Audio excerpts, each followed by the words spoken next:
So, hello students and friends, welcome once again to our physics video classes, Understanding Physics.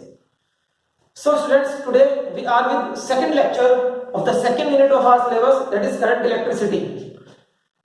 We are starting this lecture with the topic of resistance. Total last lecture में हमने देखा, first lecture में Ohm's law के अंदर हमने V equals to I R, R क्या होता है? R is resistance and it is the constant of proportionality in the formula Ohm's law. Ohm's law के फॉर्मूला में R constant of proportionality होता है और इसको हम resistance of the conductor बोलते हैं. ठीक है, बट हमने ये भी देख लिया था लास्ट क्लास में कि resistance of a conductor, potential difference कितना लगा हुआ है कंडक्टर पर और करंट कितना फ्लो कर रहा है कंडक्टर के अंदर से, इन फैक्टर्स पे डिपेंड नहीं करता.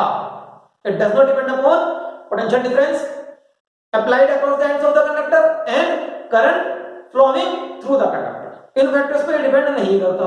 तो फिर रेजिस्टेंस किन फैक्टर्स पे डिपेंड करता है, पहले तो ये देख लेते हैं factors on which resistance depends and then we will see कि what actually resistance is. Conductor के अंदर रेजिस्टेंस एक्चुअली में होता क्या है, इसका बेसिक कॉज क्या है, ये भी हम देखेंगे. ठीक है, सो रेजिस्टेंस किन फैक्टर्स पे डिपेंड करता है.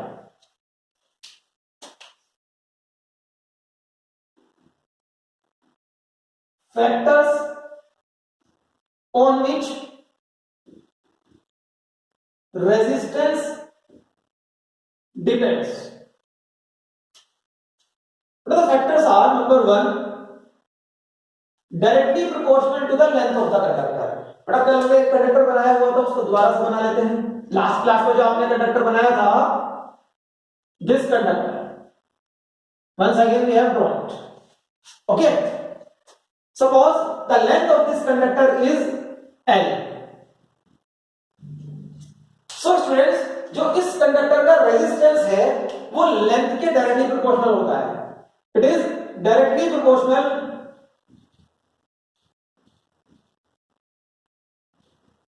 To length of the conductor, to the length of the conductor, and mathematically we can write R is proportional to L. Okay, means अगर आप लेंथ को ट्वाइस कर देंगे इसका रेजिस्टेंस भी ट्वाइस हो जाएगा, लेंथ को थ्राइस कर दोगे इसका रेजिस्टेंस थ्राइस हो जाएगा, और लेंथ को हाफ कर दोगे तो इसका रेजिस्टेंस हाफ हो जाएगा, प्रोवाइडेड आप सिर्फ इसकी लेंथ चेंज कर रहे हैं, you are not changing its area of cross section. Okay, second factor is inversely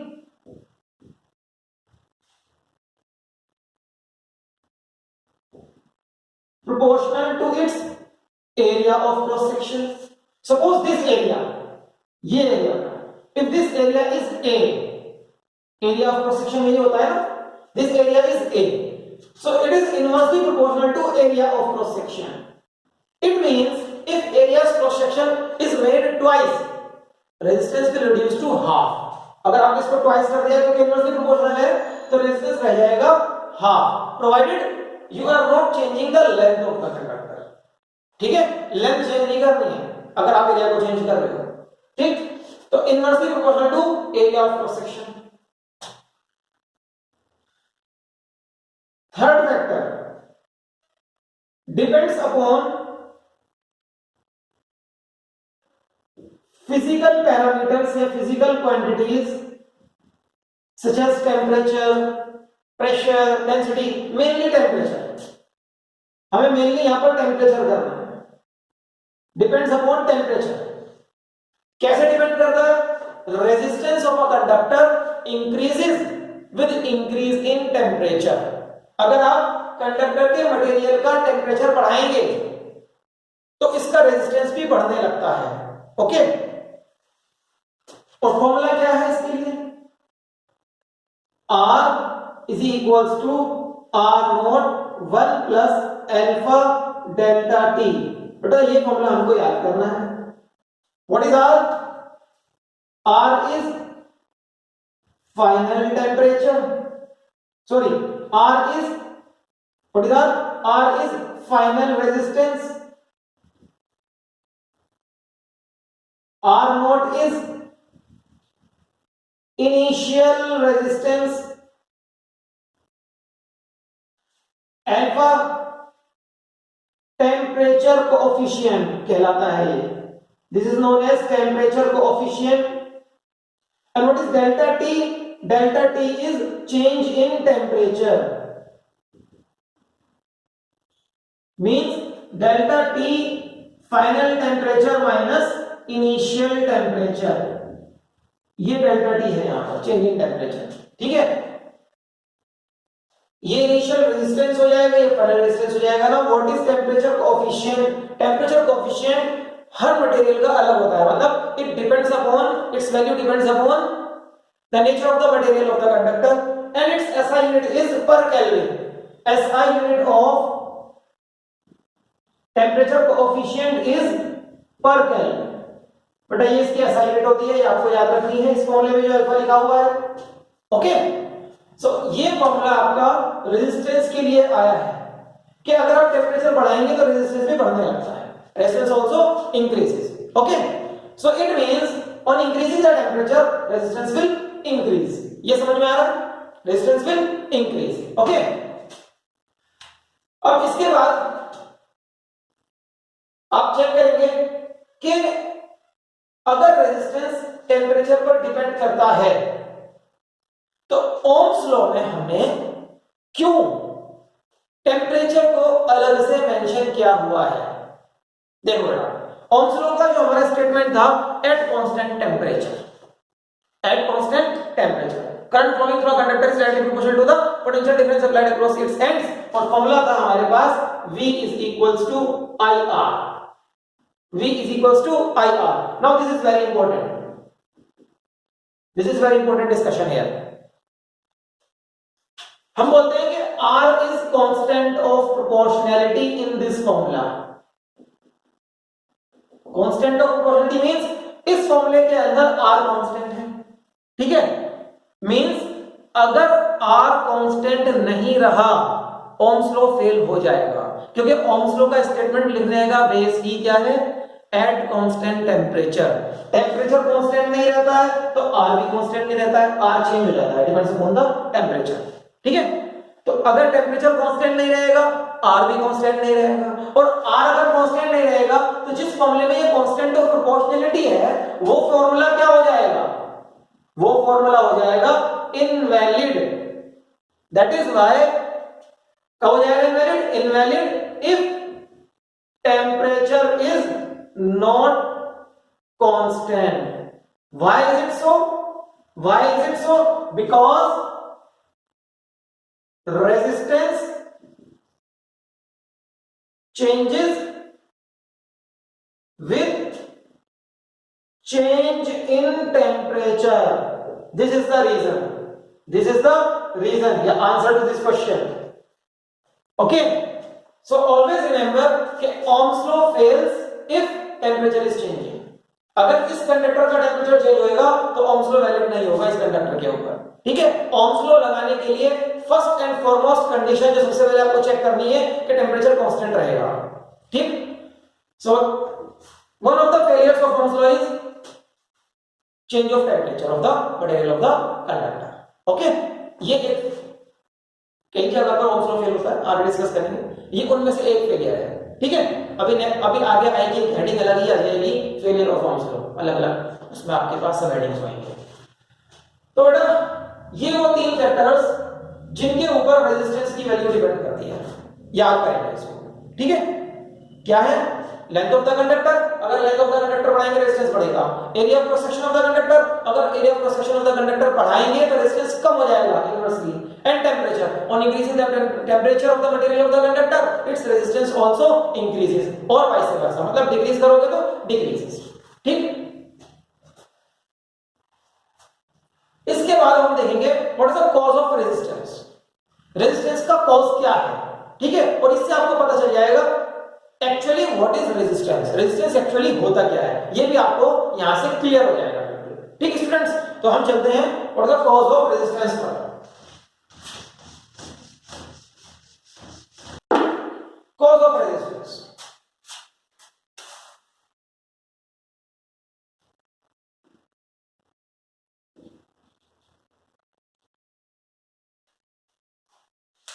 now again We will come to this diagram only.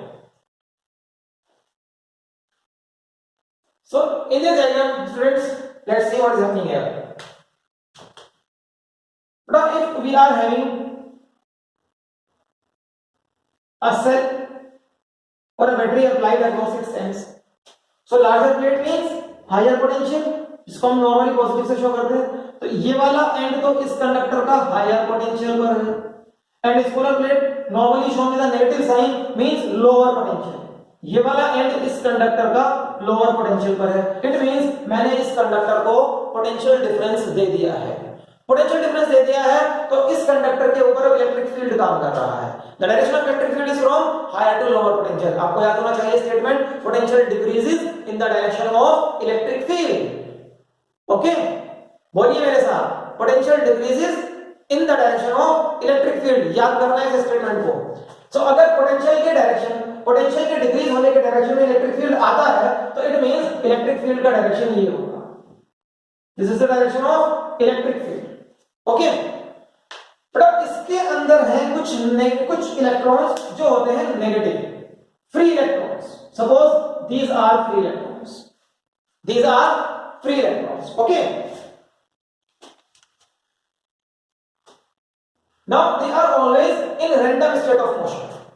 बेटा ये इसके अंदर हमेशा रैंडम मोशन में रहते हैं। ठीक है, आप चाहे सेल लगाओ या मत लगाओ, whether you have applied the cell or you have not applied the cell across the ends of the conductor, these electrons, these free electrons are always in random motion। कैसा random motion? बेटा जैसे कि आपने 11th class में kinetic theory of gases के लिए पढ़ा था कि molecules are in random motion. Random motion क्या होता है? Suppose kinetic theory of gases में एक क्लोज्ड कंटेनर में गैस है, ये गैस के कुछ मॉलिक्यूल्स होंगे। रैंडम मोशन का मतलब कोई किधर जा रहा है, कोई किधर जा रहा है। ठीक है, और रैंडम मोशन का रिजल्ट हमेशा एवरेज रिजल्ट जीरो होता है। Average velocity will be zero of all these molecules. ठीक है, ये रैंडम मोशन होता है। रैंडम मोशन में कोलिजन्स भी होंगे, बिकॉज सपोज इस रूम के अंदर कुछ पार्टिकल्स हैं, मान लो एयर मॉलिक्यूल्स ही हैं और वो रैंडम मोशन कर रहे हैं। ठीक है, मान लो इस रूम के अंदर कुछ पार्टिकल्स हैं और वो रैंडम मोशन कर रहे हैं, कोई इधर जा रहा है, कोई इधर जा रहा है। ठीक है, दे विल कोलाइड, और दो कोलिजन्स के बीच में, दो सक्सेसिव कोलिजन्स के बीच में स्ट्रेट पाथ होता है, ये आप याद रखिएगा। ठीक है, ऐसा ही बिल्कुल यहां भी होता है। इलेक्ट्रॉन्स रैंडम मोशन में रहते हैं, free electrons, those which are free to move inside the body of the conductor. ठीक है, ये रैंडम मोशन में है। आपने लगा दिया अब सेल, सेल लगाने से क्या होगा बेटा, इसके ऊपर आ जाएगा इलेक्ट्रिक फील्ड, इलेक्ट्रिक फील्ड से लगेगी एक फोर्स, और नेगेटिव चार्ज है तो फोर्स किधर लगेगा, इधर। तो रैंडम मोशन जो पहले भी था और अब भी है, और रैंडम मोशन का एवरेज रिजल्ट पहले भी जीरो था, अब भी जीरो है। उसके अलग एक्स्ट्रा एक फोर्स आ गई है, वो फोर्स इन सबको इधर लेकर जाएगी, वो फोर्स इन सबको इधर लेकर जाएगी। तो अगर आप ध्यान से देखोगे, negative charge which is free electron inside a conductor moves from lower to higher potential. Important result है, याद रखिएगा आप इसको। आज कुछ रिजल्ट्स मैं यहां लिख देता हूं, this is important result. Electrons किधर मूव करते हैं, इलेक्ट्रॉन्स या कोई भी negative charge, they move from lower to higher potential, they move from lower to higher potential. Okay, और अगर पॉजिटिव चार्ज होगा तो इसका उल्टा बिहेव करेगा, it will move from higher to lower potential. Positive charge, yes, it will move from higher to lower potential. मैं लिख देता हूं यहां पे इसके लिए भी, पॉजिटिव चार्ज कोई भी हो, whether it is proton और कोई भी positive charge, it will move from higher to lower potential. Okay, so students, अब जब ये इलेक्ट्रॉन्स आगे मूव करेंगे, इनके मूव करने से क्या आता है, इलेक्ट्रिक करंट। इलेक्ट्रिक करंट इसकी डेफिनेशन यही है ना, the flow of charges per unit time through a given cross section of a conductor is known as electric current. तो फ्लो ऑफ चार्ज से ही इलेक्ट्रिक करंट आता है बेसिकली। ठीक है, इलेक्ट्रिक करंट आ जाएगा, लेकिन क्या ये फ्री इलेक्ट्रॉन्स फ्रीली आगे जा रहे हैं? बेटा इनका हो रहा है रैंडम मोशन की वजह से कॉलिजन। किस किस से हो रहा है कॉलिजन? अभी पिक्चर यहां पर हमने पूरी ड्रॉ नहीं की है। सिर्फ फ्री इलेक्ट्रॉन्स ही होते हैं क्या कंडक्टर के अंदर? वो एटम्स भी तो होते होंगे जिनसे ये बाहर आए हैं। वो जिस एटम से बाहर आया होगा फ्री इलेक्ट्रॉन वो बन जाता है आयन। मान लो इस एटम से बाहर आया था, एक इलेक्ट्रॉन बाहर आएगा तो पॉजिटिव बन जाएगा। कुछ ऐसे एटम्स भी होंगे जिनसे इलेक्ट्रॉन्स बाहर ही नहीं आए, ठीक है। तो इलेक्ट्रॉन्स क्या होता है बेटा, इलेक्ट्रॉन्स के रास्ते में ये एटम्स या आयंस आ जाते हैं जिनसे ये कोलाइड करते हैं, और इलेक्ट्रॉन्स के रास्ते में दूसरे इलेक्ट्रॉन्स भी आ सकते हैं, हो सकता है इसके आगे एक और इलेक्ट्रॉन हो, ठीक है। तो electrons when they move from lower to higher potential under the effect of applied potential difference, they undergo collisions. किस किस से? They undergo collisions with atoms, ions and with themselves, with atoms and ions of the conductor and with themselves, due to which they are retarded. retarded मतलब उनकी speed कम हो जाती है, ठीक है। कोलाइड होगा, स्पीड कम हो जाएगी, फिर वो इस फोर्स की वजह से इलेक्ट्रिक फील्ड फोर्स लग रहा है उससे फिर एक्सीलरेट होंगे, फिर कोलाइड करेगा, फिर स्पीड कम हो जाएगी, then acceleration, then collision, speed फिर कम, then acceleration, then collision, speed फिर कम, एंड दिस प्रोसेस कंटिन्यूज, ठीक है। It means there is some hindrance या opposition to the flow of charge. Flow of charge means to the flow of current, ठीक है। There is some opposition to the flow of current due to the collisions of free electrons with atoms and ions of the conductor and with themselves. This opposition to the flow of charge is known as resistance of the conductor. इसी को हम resistance of the conductor कहते हैं. And what is the reason? The reason is their collisions. किसके साथ? Atoms, ions या खुद उनके साथ. ये reason है. तो बेटा cause of resistance या reason of resistance ये इस डायग्राम के अकॉर्डिंग हमारा पूरा होगा, ठीक है। मैं आपको एक चीज और बता देता हूं, यहां पर हमने दो चीजों की डायरेक्शन यहां पर लिखे हैं। Now what about the current? बेटा करंट आपने 10th क्लास से आपको याद होगा, करंट फ्लोज फ्रॉम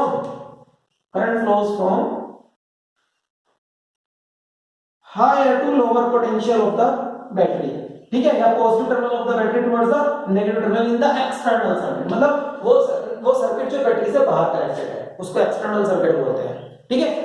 ऐसा हम बोलते हैं कि करंट ऐसे फ्लो करता है। सर इलेक्ट्रॉन तो इधर फ्लो कर रहे हैं, कोई बात नहीं बेटा, इलेक्ट्रॉन को इधर फ्लो करने दो, इलेक्ट्रॉन के फ्लो के अपोजिट ही करंट का डायरेक्शन माना जाता है, ठीक है। और इस करंट को हम बोलते हैं conventional current. This current I, इसका डायरेक्शन किधर माना गया है? इलेक्ट्रॉन्स के फ्लो से opposite, okay. So electric current या कन्वेंशनल करंट, कन्वेंशनल करंट इसका डायरेक्शन क्या हुआ? Higher to lower potential. देखो हायर पोटेंशियल इधर है, lower, higher to lower potential जा रहा है ना, तो ये भी हायर टू लोअर पोटेंशियल ही जाता है। This electric current also flows from higher to lower potential. So जब आपके पास पोटेंशियल डिफरेंस लगा हो, कहीं पर पोटेंशियल डिफरेंस लगा हो, तो नेगेटिव चार्जेस या electrons lower to higher potential जाते हैं, पॉजिटिव चार्जेस या प्रोटॉन्स हायर टू लोअर जाते हैं, और कन्वेंशनल करंट का direction higher to lower potential माना गया है, ठीक है। This is the direction assigned to the conventional current, जिसको हम इलेक्ट्रिक करंट आई सिंबल होता है, ठीक है, जिसको हम इलेक्ट्रिक करंट बोलते हैं। सो स्टूडेंट्स, ये हमारा हुआ कॉज ऑफ रेजिस्टेंस। अगर आप इस डायग्रामेटिक इंफॉर्मेशन को नोट करना चाहते हो तो नोट करो। We will start with the next topic.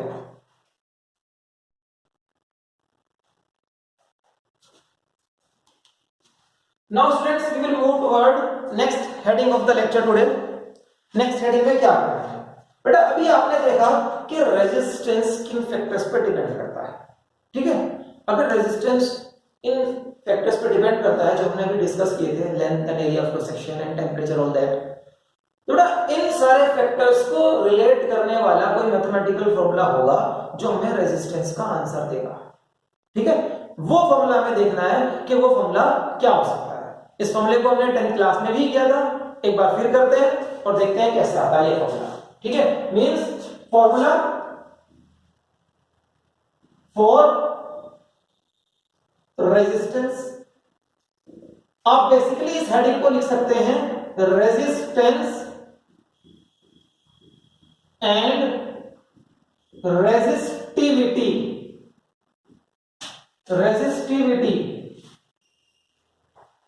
Resistivity is a new term यार, अ न्यू फिजिकल क्वांटिटी जो हमें सीखनी है। ओके, रेजिस्टेंस तो हमें समझ में आ चुका है कि रेजिस्टेंस क्या होता है, वो क्यों आता है, उसकी एसआई यूनिट क्या है, वो कांस्टेंट ऑफ प्रोपोर्शनलिटी है ओम्स लॉ का, और वो स्केलर क्वांटिटी भी है।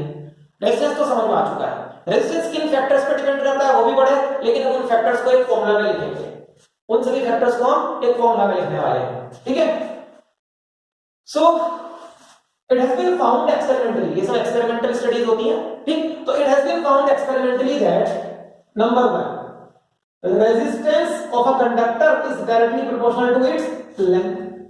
ठीक है, अगर हमारे पास कोई कंडक्टर है, उसका रेजिस्टेंस उसकी लेंथ के डायरेक्टली प्रोपोर्शनल होता है। अभी हमने किया इसको। Second, it is also inversely proportional to the area of cross section. अगर हमारे पास कोई कंडक्टर है, उसका रेजिस्टेंस उसके एरिया ऑफ क्रॉस सेक्शन का इनवर्सली प्रोपोर्शनल होता है। ये भी कर लिया ना। ठीक है, combining these two factors, combining these two factors क्या हो, क्या सोच रहे हो बेटा? तीसरा फैक्टर आ जाएगा, टेंपरेचर वाला फैक्टर भी आ जाएगा, कोई दिक्कत नहीं। Combining these two factors,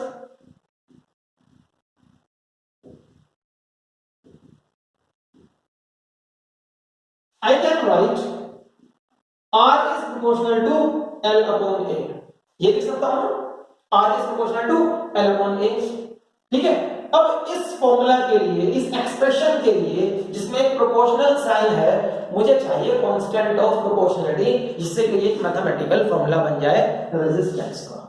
that constant of proportionality is resistivity. वही कांस्टेंट ऑफ प्रोपोर्शनलिटी यहां पर रेजिस्टिविटी होने वाला है। देखते हैं कैसे, देखो बेटा। तो formula becomes R is equals to rho, rho is a Greek letter, rho, RHO, इस तरह से बनाया जाएगा rho, P की तरह नहीं है। ठीक है, P तो ऐसा होता है, rho ऐसे होता है, rho। Okay, so R is equals to rho L upon A, ये हमारा फॉर्मूला हो गया जो आपको याद रखना है। अब इसमें रो क्या है, where rho is constant of proportionality and it is known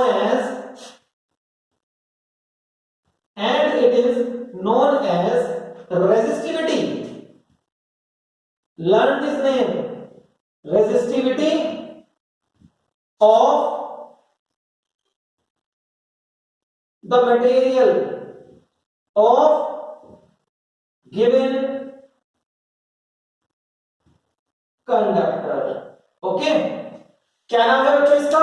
इसका नाम है resistivity of the material of the given conductor. Means ये मटेरियल पे डिपेंड करता है। ठीक है, अभी जो हमने डायग्राम बनाया हुआ था, फिर से वही डायग्राम मैंने आपको लास्ट लेक्चर में बोला था कि ये डायग्राम 2 दिन तक पीछे नहीं छोड़ेगा हमारा। ठीक है ना, नेक्स्ट में भी आना है, अभी नेक्स्ट लेक्चर में इसी डायग्राम पे चलना है, और वो तो बहुत ही ज्यादा इंपॉर्टेंट होगा। So students, if the length is L and this area of cross section is A, तो ये L और A ये रहे फॉर्मूला में।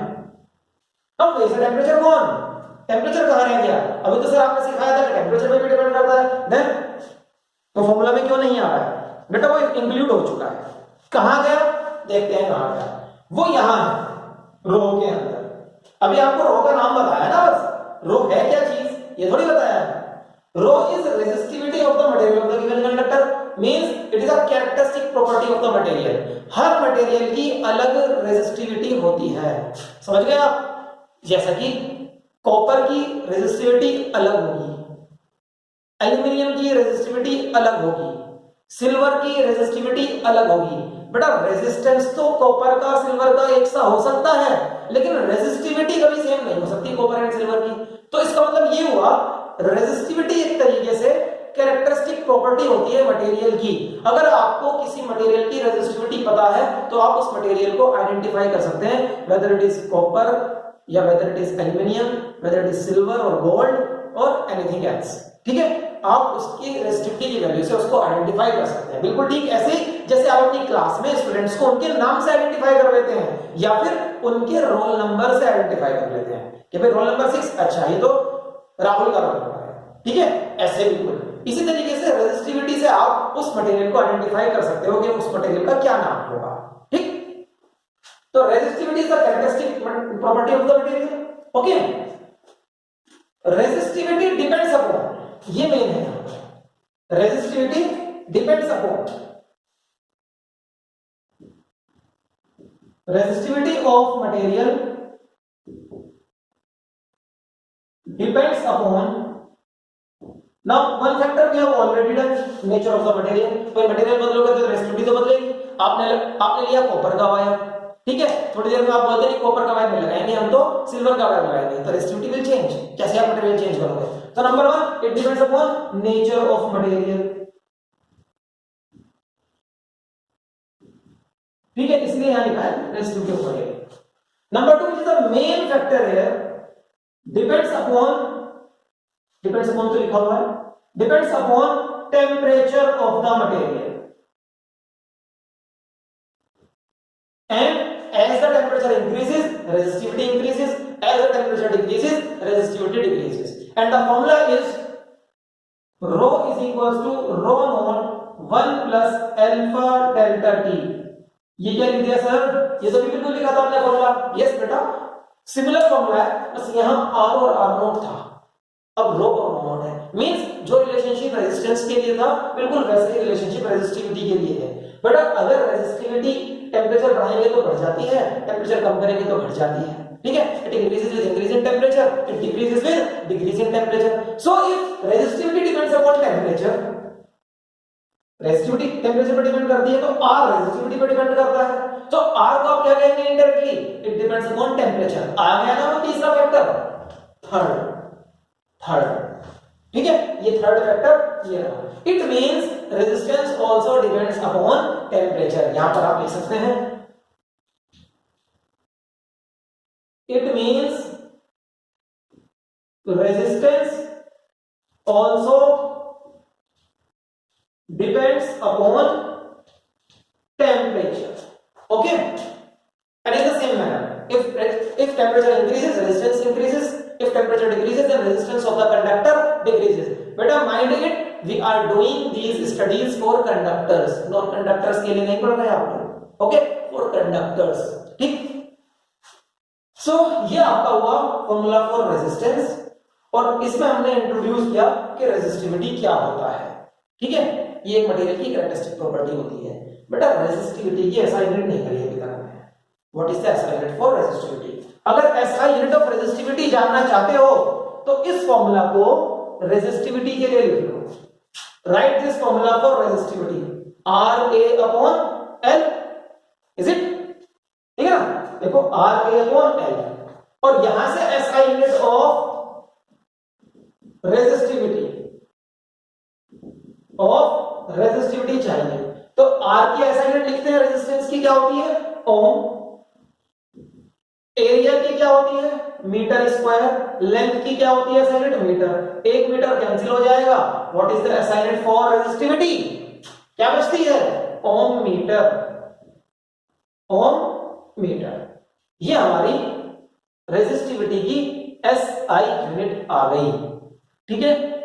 This is the SI unit for resistivity, ohm metre. इसको याद करेंगे आप, ओम मीटर, ठीक है। स्टूडेंट्स रेजिस्टिविटी को आप एक और नाम से बुला सकते हैं, the other name for resistivity is, it is also known as specific resistance.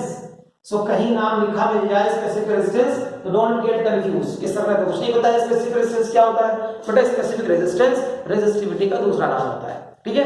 जैसे आप बहुत सारे बच्चों के घर में अलग नाम होते हैं और जैसे ही घर से बाहर निकलते हैं तो नाम बदल जाता है, वैसे इसका भी दूसरा नाम है specific resistance. So this is the SI unit for resistivity. बेटा you may copy down.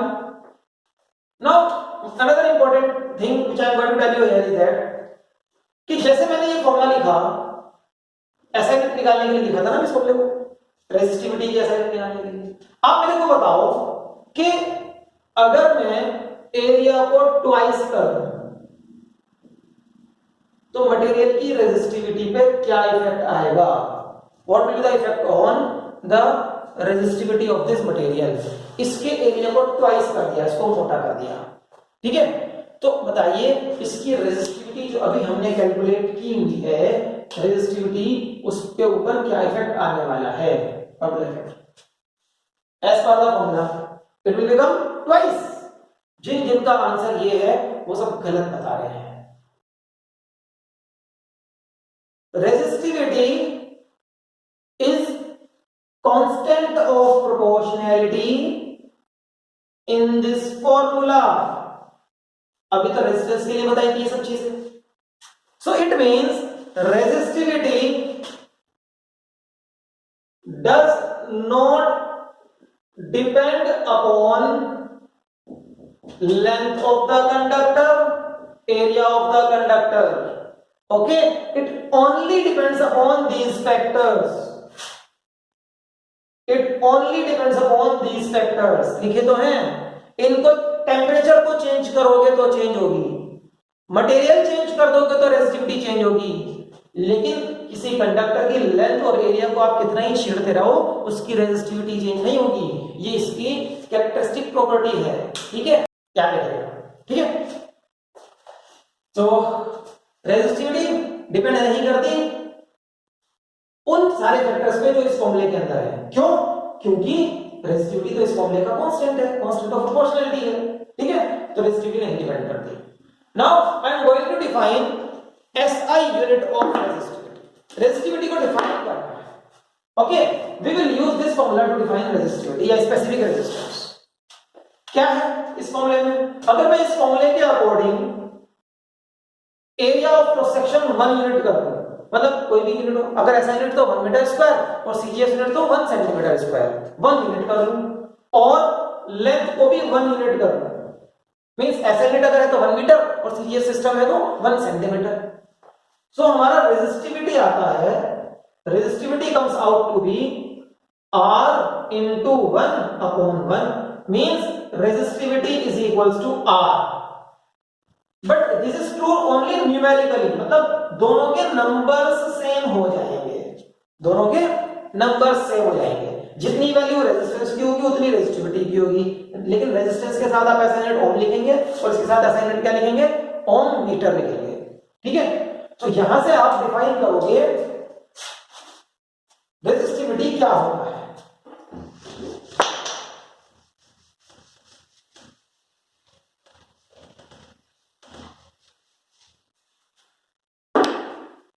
From this condition, जो हमने कंडीशंस लगाई हैं, 2 कंडीशंस लगाई हैं. Resistivity of a conductor is numerically equal to resistance of the conductor having unit area of cross section and unit length. ठीक है, so resistivity is numerically equal to resistance of a conductor. अगर ये conductor ऐसा हो जाए कि इसके length भी 1 यूनिट और एरिया भी 1 मीटर स्क्वायर या 1 यूनिट, ठीक है, तो उसकी रेजिस्टिविटी न्यूमेरिकली इक्वल टू उसका रेजिस्टेंस आएगी. ठीक है, जो भी उसका रेजिस्टेंस है उसी के न्यूमेरिकली इक्वल आ जाएगी. ये हम बोलते हैं कि ये रेजिस्टिविटी या स्पेसिफिक रेजिस्टेंस होता है. ठीक है, अब आप इसको अगर आइडिया लें ऐसा यूनिट्स में, ऐसा यूनिट्स में ये होगा 1 मीटर स्क्वायर और ये होगा 1 मीटर.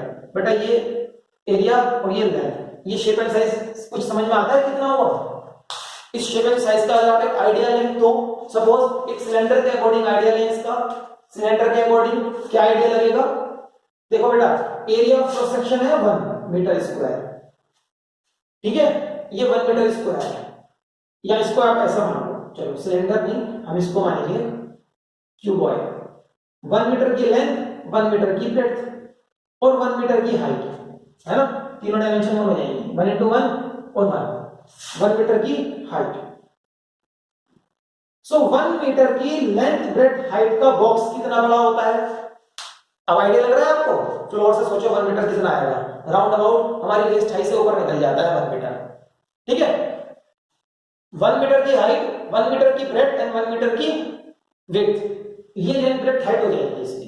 ठीक है, इतना बड़ा बॉक्स अगर किसी कंडक्टर का होगा, मान लो इतना बड़ा बॉक्स किसी कॉपर का हो, सो कॉपर की जो भी रेजिस्टेंस की वैल्यू होगी उतना ही उसका रेजिस्टिविटी आ रहा होगा. ठीक है, न्यूमेरिकली इक्वल बोला है. ठीक है, ये है इसका नियम. एंड स्टूडेंट्स, इतने बड़े बॉक्स को अगर आप होलो कर दें, अंदर से खाली कर दें, इसका साइज का मैं आपको आइडिया बताता हूं. इसका वॉल्यूम होगा 1000 लीटर्स. जैसे कि हमारे रूफ टॉप्स पर वाटर टैंक होते हैं जिसके रूफ टॉप पर वाटर टैंक 1000 लीटर का हो, आप आइडिया लगा सकते हैं कि वो कितना बड़ा साइज होगा, इट इज लार्ज इनफ। सो ये आपका रेजिस्टेंस एंड रेजिस्टिविटी हुआ स्टूडेंट्स, ठीक है। अब हम देखेंगे नेक्स्ट टॉपिक क्या है।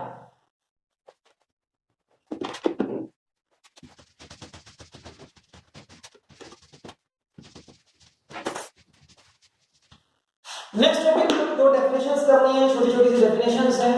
जैसे अभी आपका टॉपिक चल रहा था रेजिस्टेंस एंड रेजिस्टिविटी, अब टॉपिक होगा हमारा conductance and conductivity.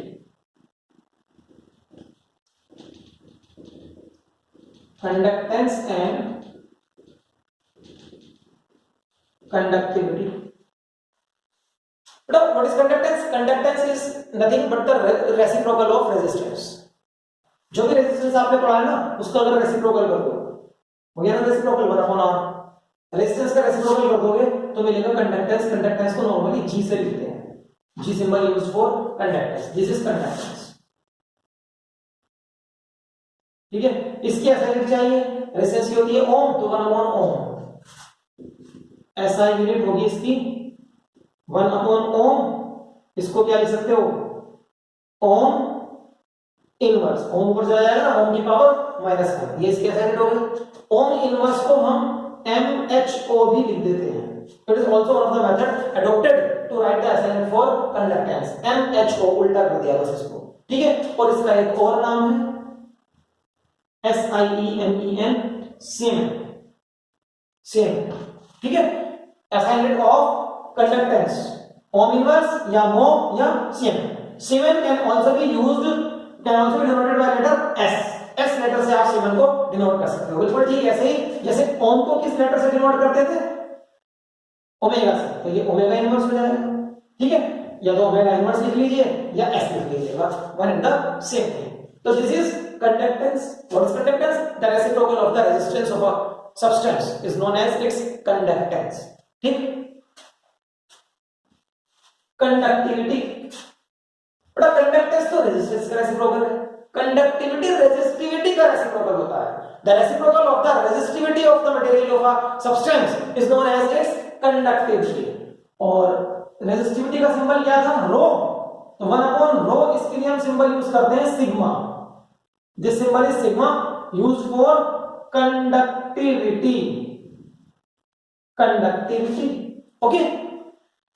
Now what is the sign for conductivity? SI unit क्या होगा इसका, आपको याद है इसका भी, अभी बताया था मैंने आपको रेजिस्टिविटी का ऐसा यूनिट ओम मीटर्स, तो 1/ओम मीटर्स करेंगे, मींस ohm inverse metre inverse is the SI unit. Symbols अगर लिखने हैं तो ओम इनवर्स मीटर इनवर्स, ये सिंबल्स होंगे। ओम को आप और क्या बोल सकते हो, MHO metre inverse, it is one of the way to write. और क्या बोल सकते हो, ओम इनवर्स को siemens, so I can also write siemens metre inverse, siemens per metre, ठीक है। I can also write siemens per metre. So this is conductivity and its SI, okay. अगर आपका फॉर्मूला रेजिस्टेंस और resistivity का ये है R = ρL/A, तो what can be the formula relating conductance and conductivity? बेटा R की जगह 1/G लिख सकते हैं ना, अगर G = 1/R तो R = 1/G। तो R के प्लेस पर आई कैन राइट 1/G, और ऐसे ही रो के प्लेस पर आई कैन राइट 1/सिग्मा, और L/A तो है ही, ओके। G को उधर ले जाते हैं और इन सारे फैक्टर्स को इधर ले आते हैं।